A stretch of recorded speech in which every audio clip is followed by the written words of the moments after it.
보통 좀 큰 회사들이 많이 들어오겠네요. 그리고 대표적으로 AK. 저 남쪽으로 가면 젠틀모스터. 젠틀모스터는 건축비만 400억 들으십니다. 땅이 얼마나인데? 1000평 가까이. 땅이 1000평이나 돼? 네, 여기 위치를 좀 설명해 주세요. 여기가 그 제일 유명한 성수동 수제화 거리. 수제화 거리는 어떻게 보세요? 얘기 드리면 이게 이제 엄지원 씨라고 연예인분 있잖아요. 상당 8천에 팔았는데 저도 8천에 팔리는 동안 어느새 9천이 돼버렸어요. 이 동네 다른 게 팔려서. 이게 작년 중후반 지금 호가가 한 1억 돼요. 아, 여기도 성수동에 중공업 지역이면 다 이제 뭐 9천, 8천, 1억 다 이렇네요 이제. 중공업에다 여기다 또 건물을 지을 수 있으니까. 그리고 여기가 땅들이 다 작잖아요. 덩어리가 작으니까 가격대가 더 잘 올라가죠. 예전에 약간 아틀리에 거리가 아기자기한 그런 건물들로 해가지고 성장을 했다고 하면 여기도 약간 그런 면으로 조금 바뀌었던 지역인데 실제로 보면 그 아틀리에 거리가 지금 현재 상권이 더 좋아요. 그런데 여기가 상권이 더 안 좋지만 시세는 비슷하잖아요. 그게 중공업과 일반 주거지. 그리고 여기는 또 도로도 넓잖아요. 아틀리에 거리는 차 진입도 힘들고 이런데 여기는 도로도 넓고. 근데 아직까지 이런 데 있잖아. 구두수선, 그런 모타수리 뭐 이런 공장들도 많고 저쪽으로 가보면 또 이제 막 카페 같은 것도 좀 있는 것 같고 막 되게 많이 섞여 있는 것 같아요. 아직까지는 섞여 있고 뭐 차차 바뀌지 않을까 싶은데 급속도로 바뀔 것 같지는 않아요. 이 거리가 근데 거래 사례는 많나요? 그래 꽤 되는 편이죠. 그러니까 여기도 한 3년 전, 4년 전부터 꾸준하게 거래가 되더니 저쪽으로 올라가면 성수 역라인인데 역라인으로 가면 진짜 많이 됐어요 거래가.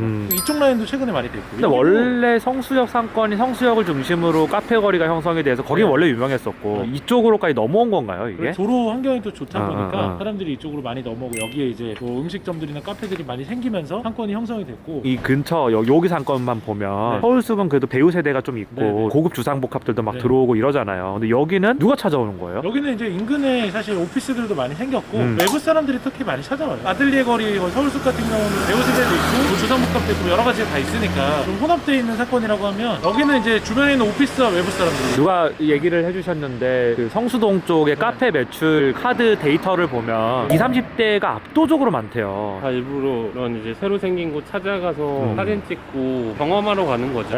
여기는 이제 연령층이 되게 낮고 걔네들이 그 골목골목 막 찾아다니고 한남동이나 이런 상권은 20대도 많지만 40대, 30대 후반 뭐 이런 친구들이 많고 그렇다고 하네요. 여기 성수역 근처 우리 AK 앞에 나와 있는데 여기 왜 왔어요? 성수역이 원래 예전에는 저 앞에 카페 골목 엄청나게 사람들이 많이 찾던 곳이에요. 여기는 완전 지금 오늘 오면서 봤다시피 주변에 다 공업사밖에 없거든요. 공업사가 대단한가 했는데 이 지역의 특징이 뭐냐면 땅이 커요. 필지 하나당 단위가 엄청나요. 200평, 300평씩 돼요. 보면 다 땅들이 엄청 크죠. 맞아요. 여기도 엄청 크고 이 건물도 덩어리가 크다 보니까 여기는 큰 땅을 사서 지어가지고 사옥을 쓰거나 아니면 뭐 건물 이쁘게 꾸미려고 하는 사람들이 엄청 많은 거죠. 보통 좀 큰 회사들이 많이 들어오겠네요. 그리고 대표적으로 AK. 저 남쪽으로 가면 젠틀모스터. 젠틀모스터는 건축비만 400억 들으십니다. 땅이 얼마나인데? 1000평 가까이. 땅이 1000평이나 돼? 네, 정확한 어마어마하네요. 그다음 최근에 또 여기 무신사도 이쪽에다가 투자를 굉장히 많이 했어요. 저 앞에도 했고 골목골목에 다 하고 그리고 하나 더 있어요. 한골. 거기도 이제 이쪽으로 사옥을 사서 이전을 하고. 들어보니까 패션 관련된 업체들이 많이 사는 것 같은데 왜 그런 거예요? 일단 땅들이 크다 보니까 건물들을 좀 널찍하고 자유롭게 지을 수 있고 그다음 제가 이제 언급했던 업체들의 특징들이 요즘 신흥으로 해가지고 크게 성장한 기업들이에요. 대표님들이 다 젊어요. 그렇죠. 뭐 무신사, 젠틀몬스터 어떻게 보면 패션 업계 신화 같은 성공 신화잖아요. 이제 이런 분들이 워낙 나이도 젊고 요즘에 특히 또 젊은 대표님들의 특징이 뭐냐면 부동산에 되게 깨어 있어요. 부동산을 내가 사가지고 개발하고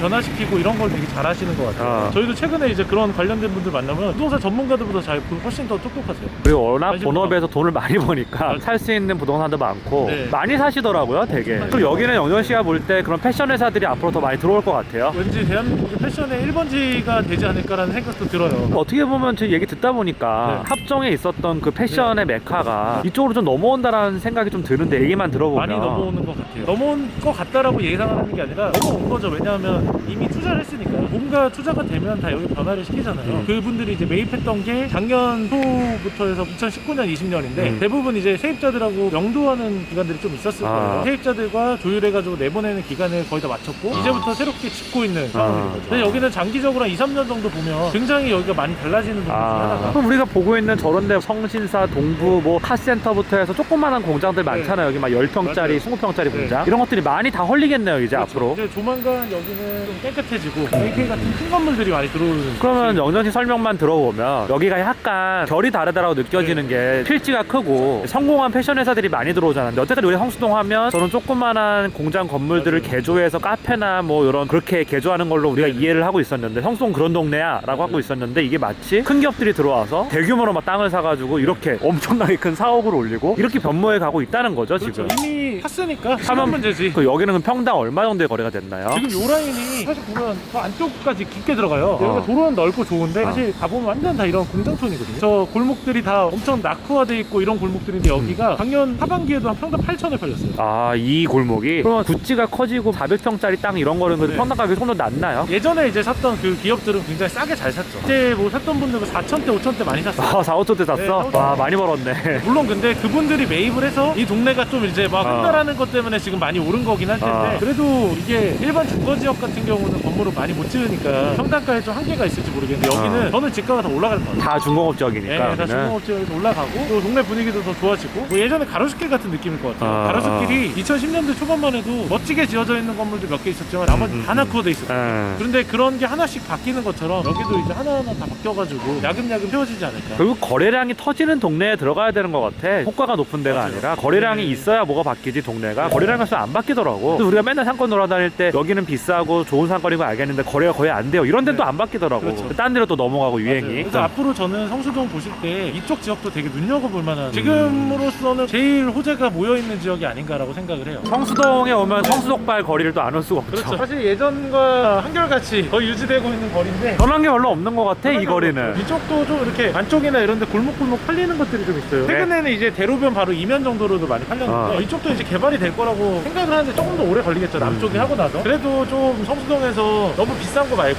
좀 저렴하게 한번 투자해보고 싶다라고 생각할 때는 북쪽도 좀 괜찮지 않나라는 생각을 해서 영경 씨가 볼 때는 방금 전에 둘러봤던 무신사랑 그 네. 지역이 개발되고 있고 일로도 많이 넘어올 수 있다라고 하는 거죠. 여기뿐만 아니라 그냥 어니언이 있던 그 골목 있잖아요. 그 골목은 땅이 좀 커요. 그래서 그쪽도 요즘에 많이 거래가 되고 그쪽도 관심 있게 보고 있는데 여기는 조금 더 아기자기하고 조그맣긴 한데 근데 결국에는 모든 상권이 저 밑에 쪽 같은 경우도 건물이 짓기 좋아가지고 상권이 점점 포화된 것처럼 여기도 어차피 중공업지이기 때문에 단기적으로는 계속 집가 상승이나 업그레이드가 되지 않을까. 성수동에서 사실 투자할 때가 요즘에 너무 비싸가지고 많지 네. 않은데 그래도 한 번쯤은 볼만한 동네가 아닌가라는 생각을 해서 네. 아무튼 성수동은 북쪽이든 남쪽이든 다 좋은 것 같아요. 이쪽도 중공업지인가요? 이 땅도? 근데 2층밖에 안 돼요 이게? 여기는 사실 옛날부터 상권이 있었던 데라 이 길이 잘 안 바뀔 거예요. 제가 듣기로는 롯데리아 바로 옆에 건물이 엄청 커요. 한 500평 가까이 되거든요. 아, 500평 된다고? 네. 그 건물이 지금 다 이렇게 아시바 씌워놓고 있어요. 대대적으로 개발하려고 그렇죠. 뭔가 저런 큰 부지가 개발되는 거는 신호잖아요. 그렇죠. 여기 이 거리가 앞으로 향후에 좀 개발이 될 거다. 근데 총 맞지 않는 이상 500평짜리 부지를 사가지고 개발한 사람은 없거든. 뭐 저는 잘은 모르지만 홍대도 그랬고 합정도 그랬고 예전에 거래 사례들 뭔가가 손바뀜이 일어나고 뭔가 아시바가 처지기 시작하면 그 동네를 좀 주목해서 봐야 되는 것 같아. 건물주들이 바보가 아니거든. 괜히 아시바 치고 공사하는 게 아니잖아. 이 동네도 사실 저희가 좀 돌아보니까 아시바가 많잖아요. 아시바가 많더라고. 네. 그래서 임장을 하면서 뭔가 신축이 많이 올라가고 있다면 유심히 봐야 되는 것 같아요. 맞아요. 돈 있는 사람들이 괜히 짓는 게 아니니까. 건축이 많이 되는 데가 그만큼 발전이 있다. 근데 처음에 아시바 치고 막 이럴 땐 사람들이 좀 낙후돼 있고 낡은 건물들이 많으니까 이런 데를 왜 사 이러지만 이미 그 아시바가 걷어지고 신축 건물들이 올라가기 시작하면 이미 너무 많이 올라서 또 맞아요. 들어가기 힘들고. 상권의 흐름 자체도 그런 쪽으로 좀 보고 또 장기적으로 성수동 같은 경우는 성수역을 기점으로 동쪽이고 남쪽 북쪽은 덩어리가 크기 때문에 기업들이나 회사들이 많이 들어올 것 같고요. 그 다음에 그 서쪽인